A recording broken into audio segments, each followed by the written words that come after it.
3-valve controlled by single switch parallel connection.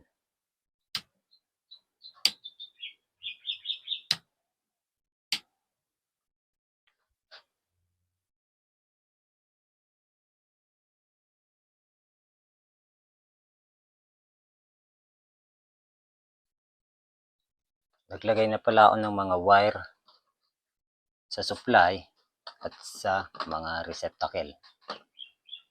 Ang line 1 natin, pula. Line 2 natin, dilaw. Katulad ng unang video, ang line 1 natin, diretso na natin ng switch dahil hindi naman tayo magpuputol. So, hindi natin kailangang magdugtong. So, loop na lang muna.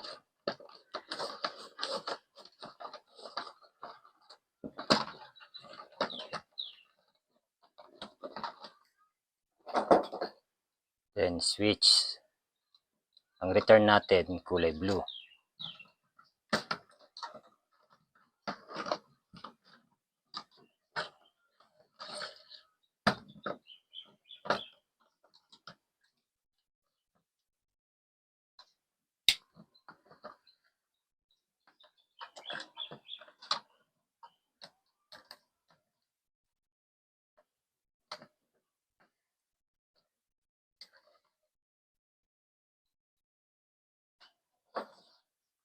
Return, kulay blue.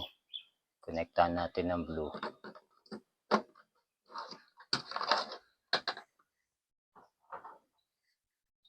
Gagamit tayo ng Wego connector para mas mabilis.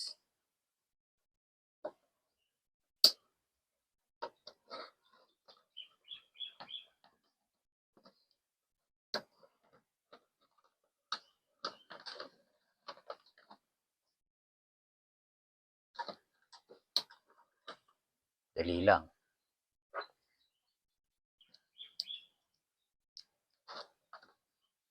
Then, isa na naman.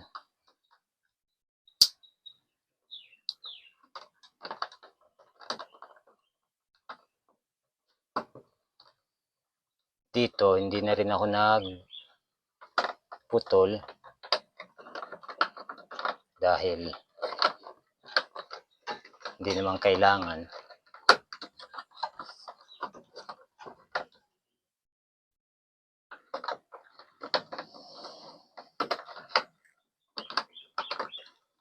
So, yan. Kukonekta lang natin lahat ng magkakakulay. Color code tayo para mas madali. Okay. Ngayon, line 2 naman natin. Yellow. Connecta rin natin gamit ang Wego.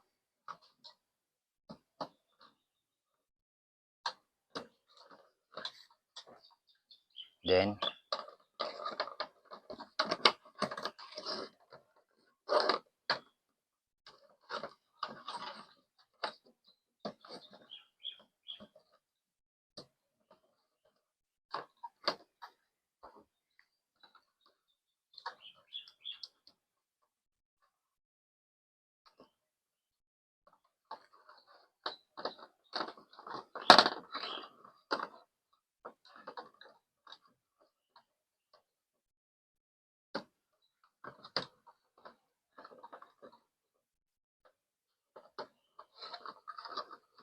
yan.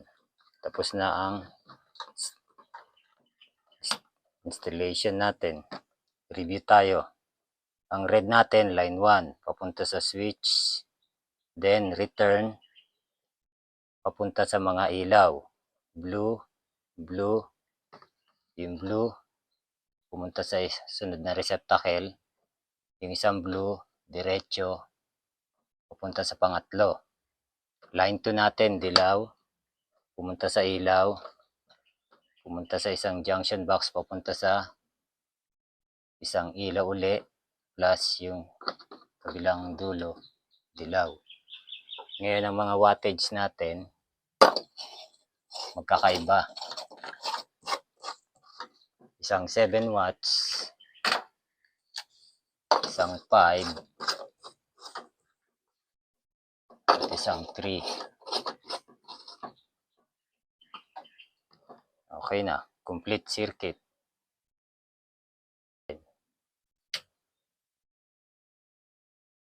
Parallel circuit.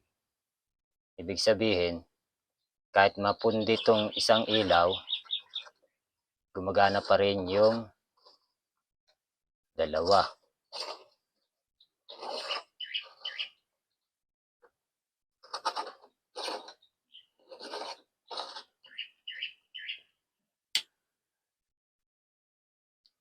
Okay. Sana may natutunan kayo. Kung may katanungan kayo, comment down below.